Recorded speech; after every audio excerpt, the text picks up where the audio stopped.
Good evening, ladies and gentlemen, and welcome to Bahrain Now. With me, your host, Bara Abdulla. We've got a great show coming up featuring great local talents, initiatives, and events from around the kingdom. So stay tuned. We'll be right back.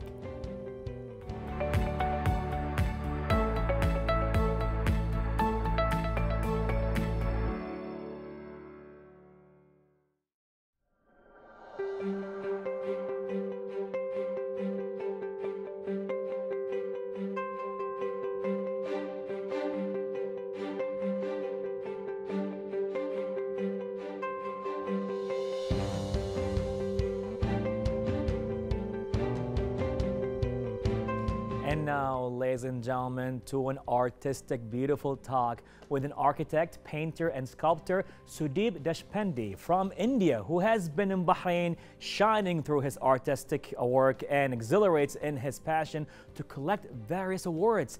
This evening, we are joined by the artist himself to speak about his cautious skills and creative imagination. Well, good evening, sir. How are you? Good evening. I'm good. And how are you? I am really happy to have this talk. And same is here. Definitely. Same is here. You know, just to see this art taking place right now. And it's been a while since we had a deep artistic talk. So, Lovely. sir, tell us more about yourself. Sure. First of all, I would like to thank you and everyone, the team over here, for inviting me, giving me a chance to share my art, to talk about my art. Definitely. And it's a pleasure. The pleasure is all ours, definitely. Pleasure. Thank you. I basically am an architect and a painter and a metal sculptor by profession. I've been in Bahrain for last 13 years now. Wow. And from India, basically from a place called, my native being Nasik, and then Pune happens, where we've been placed for now 2 decades or so, something like that. I come from a family of artists. Oh, really? It's my father was a sculptor and a painter. Wow. And he was a self-taught sculptor and a painter. I think that has given me a great inspiration to sort of, you can say, work on art or take it further in the sense, or get me involved in art, you can say. Since it was in my upbringing, since we were seeing a lot of drawings and paintings and sketches and sculptures and murals in my house since the time we were growing up. Right. So I think that has become a very major impact on me as a designer and as a artist. Amazing, amazing. And so since your upbringing and all of that, definitely there's a lot been taking place in your life. Yeah, a lot of colorful happenings, you can say. Yes. Nice way to express it. So now 18 years. 18 years, yes. Wow, non-stop. Non-stop. That's beautiful. That's beautiful. It shows in your work. I mean, we're going to pretty much delve into that in a bit. Thank you. So Thank you. now, as you've been doing this art and you always find inspiration in different stuff and you have different art styles going on, tell us more about your art style.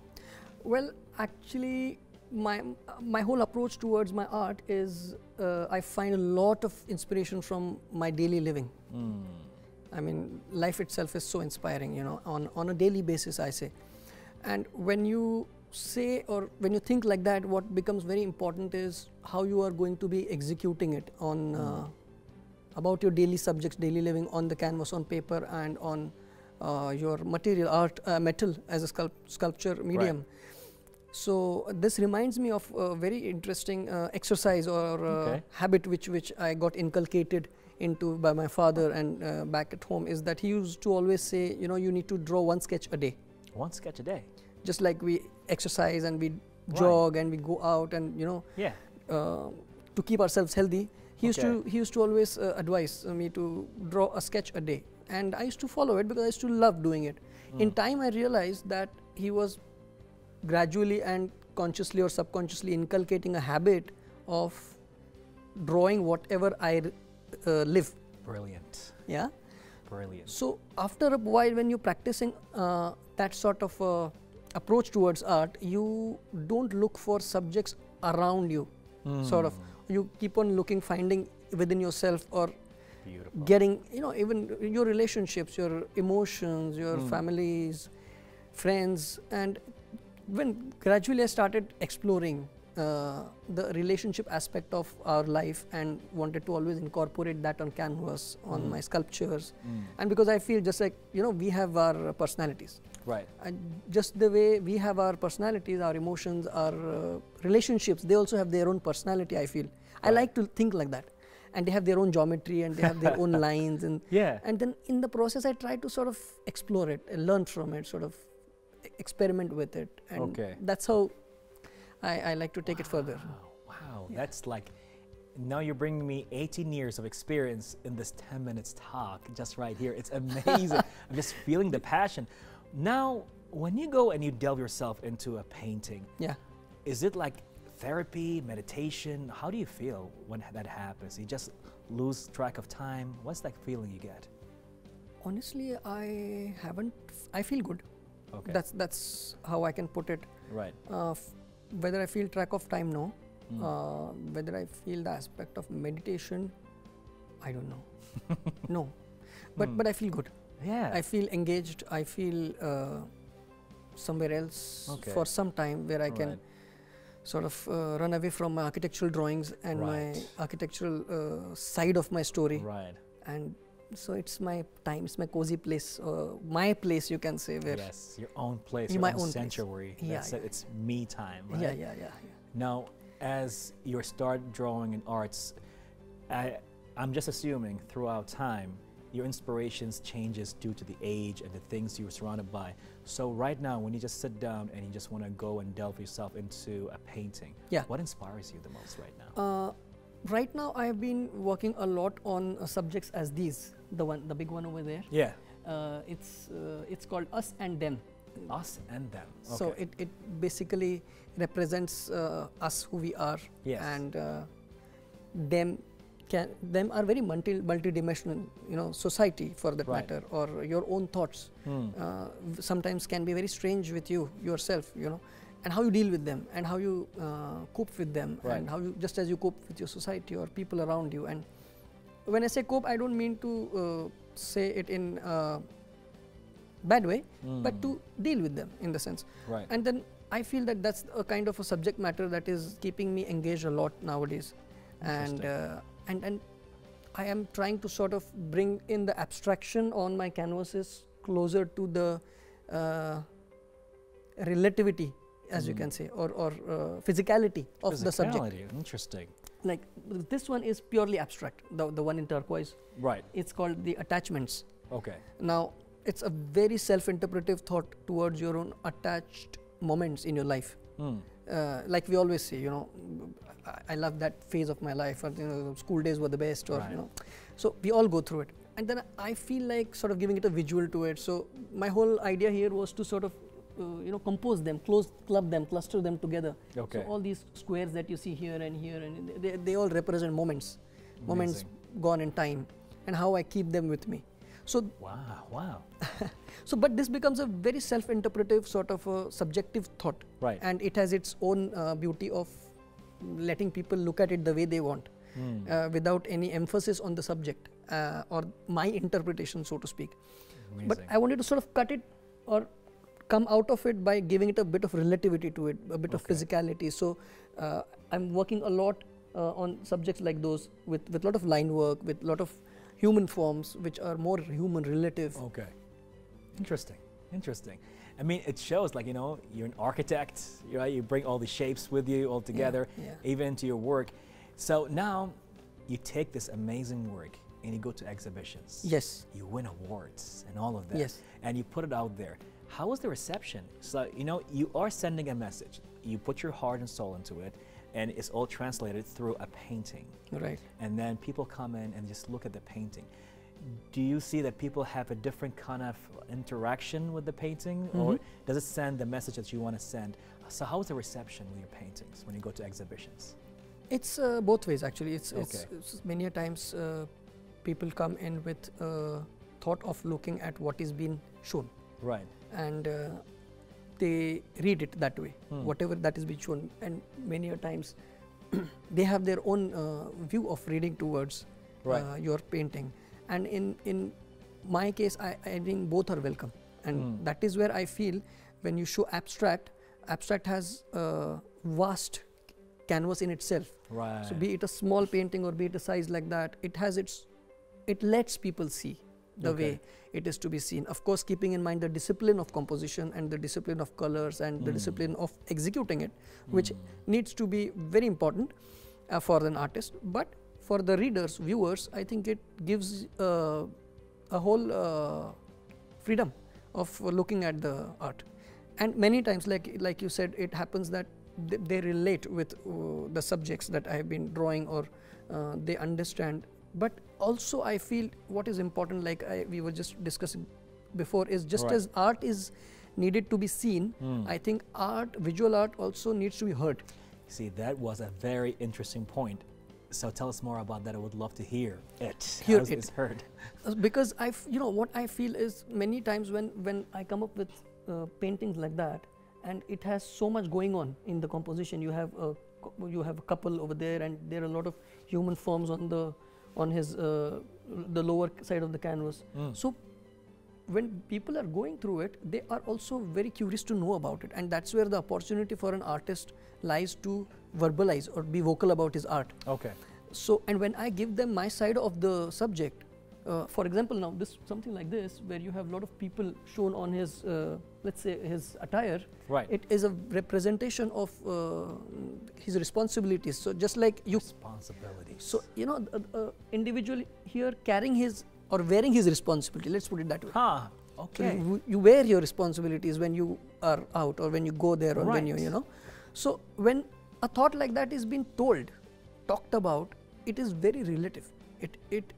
It can be relative, and people may agree to it, but they may not agree, but that's fine. But it still relates to what it is about, and I think that is very much essential for an artist to be having his interaction other than his visual interaction with the audience, with the visitors. So, and we should keep on talking more about art, and other than just exhibiting them or letting them be, Right. Because you never know. There are a lot of people who like a lot of art, different sorts of art, but they don't know what to call it. But when you tell them about it, I think that's very important for them to understand, to know, okay, whatever they like is entitled as something like that. Right. Or this is an abstract or a semi-figurative or a portrait or like minimalist for that matter. Minimalist, yeah. I mean, so it's very important, I think, during an exhibition to be having that kind of an interaction. Very interesting that you actually tap into that kind of arts and how you perceive exhibitions from your point of view. I mean, it just shows the depth of how much you poured your emotions and thoughts into it, as it translates ways of how people should be perceiving life. That is really powerful. How can a painting just translates that to people? And you just sit down, all of a sudden you unlock new thoughts and new perceptions of life. So right now, as you explained this painting to me about he is like wearing his responsibility, that is very powerful. And he goes there, and I see it. I really, really do. So now, as you are into this now, where do you see yourself in the future? Are you going to tap into new kind of arts, whether it's being in, being a sculptor, a painter, or do you want to see yourself more into the architecture kind of things, building your own stuff? Where do you see yourself focusing more in the future, or what do you want to do? I have my own design firm here in Bahrain, and we are doing a lot of concept design, concept architecture, landscape, and interior design. So that's already on my path. And a few of my interviews would be held and have been held in January with Hard Rock Studios in Hollywood. Wow! So they interviewed me. They published my story in US. Yeah. So it was another very interesting part, which we have certain phases to it, which are some are upcoming and some are done. And they wrote a blog about my art, and it was a beautiful experience. That was one. Art-wise, we are coming up with an exhibition, a group exhibition, which is recently is going to happen in March. It's under the patronage of the Filipino Embassy. Oh wow! And it's a nice group exhibition from Phil Creatives.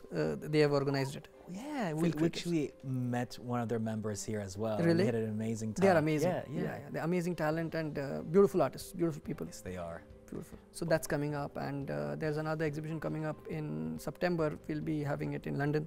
So that's coming up. It's again a group show for artists. Okay. So you're pretty busy, huh? kind of looking forward to be more busy. Wow. Well, is there certain exhibitions you would like to see your work at, or pretty much are you fulfilling what you want to fulfill right now as a dream? I would just like to paint my way, you know, and because that's how I have seen my life. I mean, I just have to keep doing, and I love to keep doing what I do, and in the process, things follow. Events or exhibitions, they come in as a response, and like I feel God has been really blessed me with a lot in the sense. So for me, my goal, or you can say my future dreams are just to paint as sincerely as I've been doing until I'm around, and I think things will follow, I think.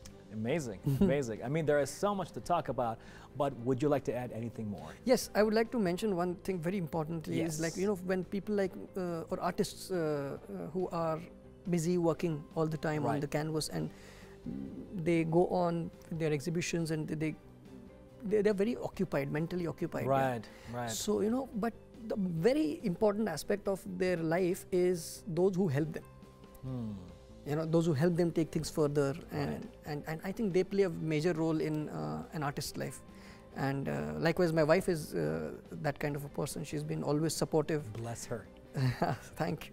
And she's always there. She's always, you know, with me, taking my stuff, managing galleries for me. So she becomes like a manager for me sometimes. I was going to say right now, it's like she's like your manager. Yeah, she does that. And keeping aside, I mean, working on her own career and also focusing on mine, helping me with my stuff. She's always been there. Amazing. So I think I and of course my parents, and they are. Bless them. But like say, I feel a lot of such people are always there. They don't sort of get the chance to be here, just like you've got given me a chance to come and show my art. But it's I would like to really thank her and my friends and my people around me who've been always helping me. Yeah, and you know, it will be a great honor if one day we get the chance and the honors to actually host your father right here as well. I wish we could. I wish we could do that. And although we lost him in 2017. Sorry to hear that. Because of his heart condition. But like you said, I would love to show his work to you. And yes, definitely. We'll have the great honor to actually honor your father's work and all of that. Thank you so much. Well, sir, any last words? As I said, just be happy. Just love your work and love what you do. I mean. And just stay focused and be passionate about life in totality. Like, let's go. Because it's endless. Life is endless and full of possibilities. Love it. Well, Mr. Sudeep, thank you so much for joining us here today on Bahrain Now. It's been a great delight. Thank you so much. Thank you for inviting me and your entire team. You helped me a lot, you know, getting my stuff in, and it's really. No, I saw the painters getting in. I'm like, whoa, something big is about to happen here. Well, it's been a great honor having you, sir, here on Bahrain Now. Thank you so much. Pleasure's mine. Pleasure's mine. Thank you so much. Well, ladies and gentlemen, just keep going. Just live life to the max of your passion. All that took place right here with Mr. Sudeep in an interview on Bahrain Now.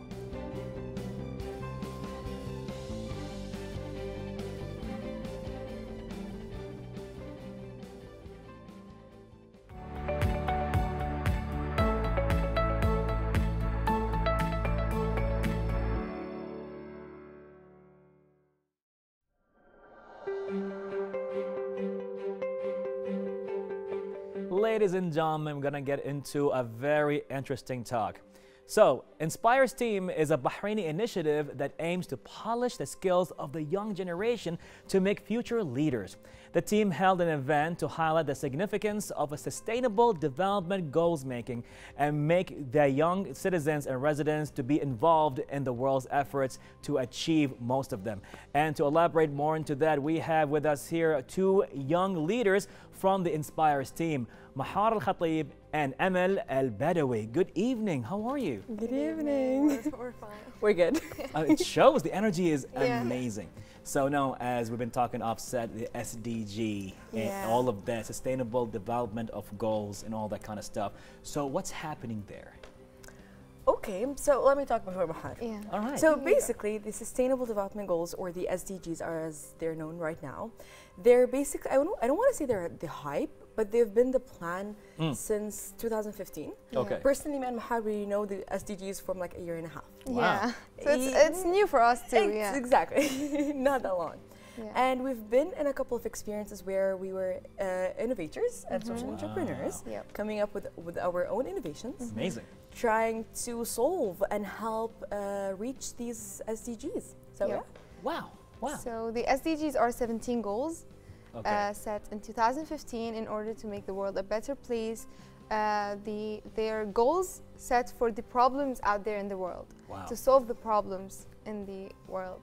Yeah, and there's 17 goals. So yep, we're trying to solve problems right here. We're heroes.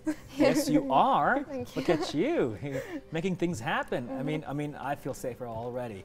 We don't need superheroes anymore. We got you. Yeah. Wow. So now there's an event that took place recently, right? Yes. Tell us more about that if you don't mind. So in that event, it was kind of the kickoff event for the Young Inspirations Initiative, Okay. which is an initiative that aims to introduce kids and youth to To this those SDGs we have right here. Yeah. Exactly, where we had, it was a press conference. Mm-hmm. So that event, you would expect elder people to come up on the stage and talk about boring things. Yeah. We didn't do that. But it was us. It was us. Surprise. Surprise, surprise. Yeah. It was us who came on the stage with two other boys, amazing. Ahmed Right. and Abdurrahman, Yeah, from our team. From our team. Big shout out. So yeah, hi guys. So exactly, people didn't expect 17-year-olds, 18-year-olds coming up to the stage and tell them about what our initiative is going to do, Right. and that happened. And that Yeah. happened. And that Yeah. happened. You just kick-started the talk, and all of a sudden it's like, yes, we are here to solve The problems out world there. of the Yeah. world. 17 girls. 17 girls. Since 2015, and is still on the progress Yeah. and the process. In spite all the challenges and the obstacles, you're still going with that. Yeah. Trying What- to be resilient. I would love to ask you this. What got you into it? So what got us into this Ooh. is our love to work and to voluntarily work. Okay. yeah. So- Bless you. Thank you. Yeah. And because I think we're young and we want to experience new things every day, and we want to change the world. Especially into that we're outgoing. Yeah, we're really outgoing. Well, it shows.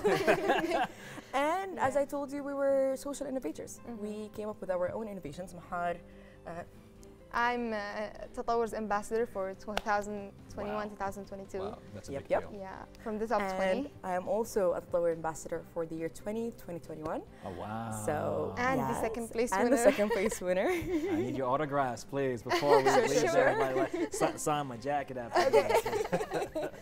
So yeah. So basically, Mahar came up with ReLife.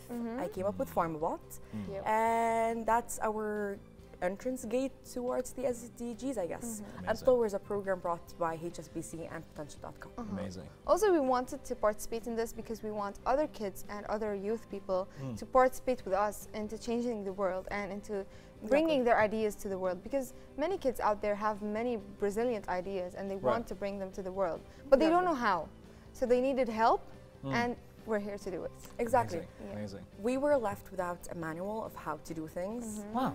So we Yeah. kind of observed the surroundings. We were reading the room. We discovered our own goals. Yes. We came up with our own innovations. We got everything from scratch. Yeah. And we were lost. We were definitely lost. That's not to glorify anything, but we were really lost.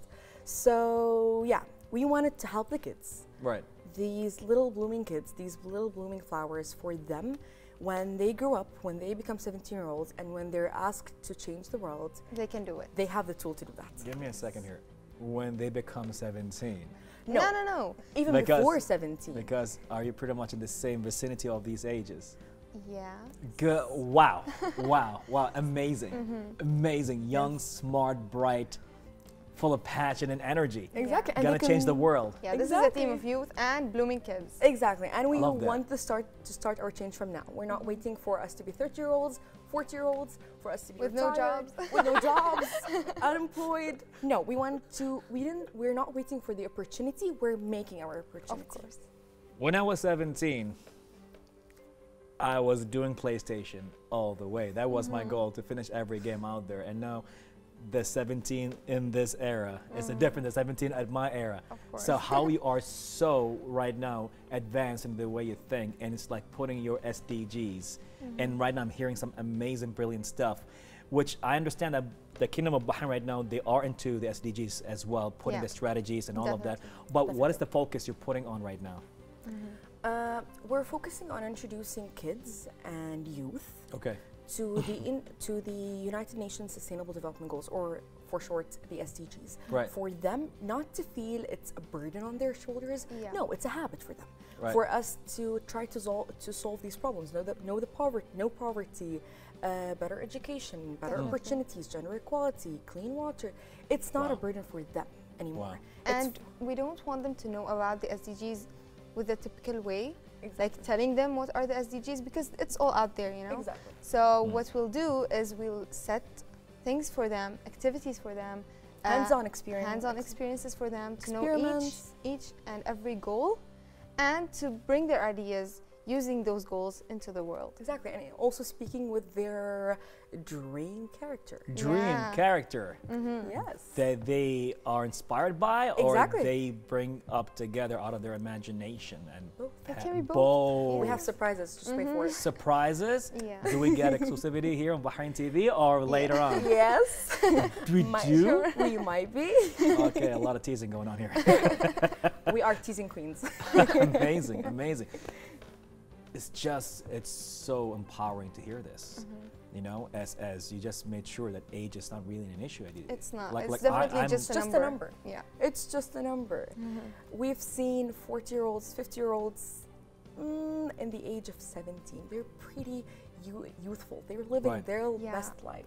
Right. But we Enjoying also seen, enjoying life. But we have also seen 17-year-olds so not their age.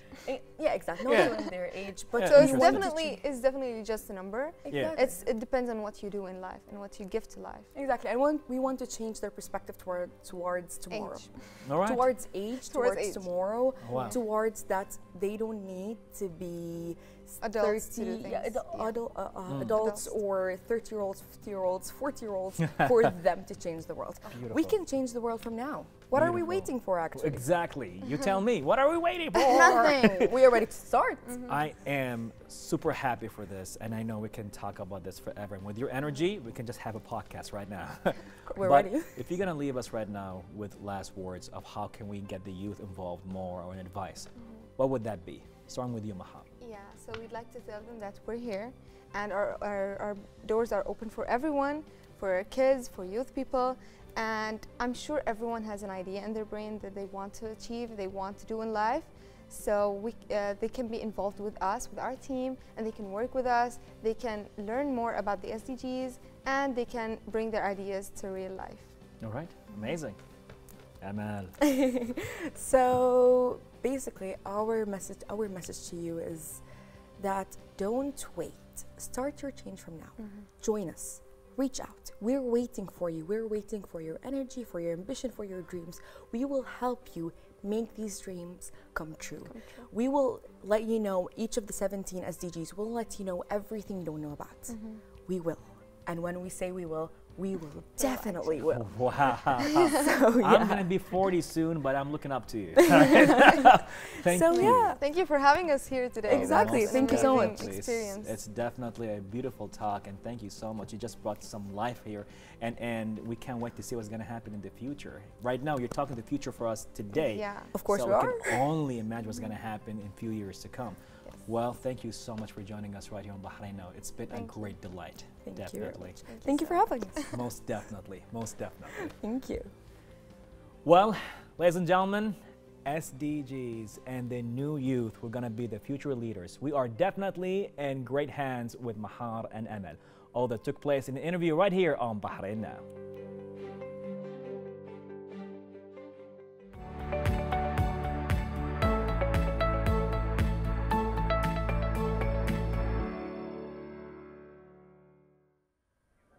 Well, everyone, this brings us to the end of today's episode. Don't forget to reach out to us on our social media accounts shown below.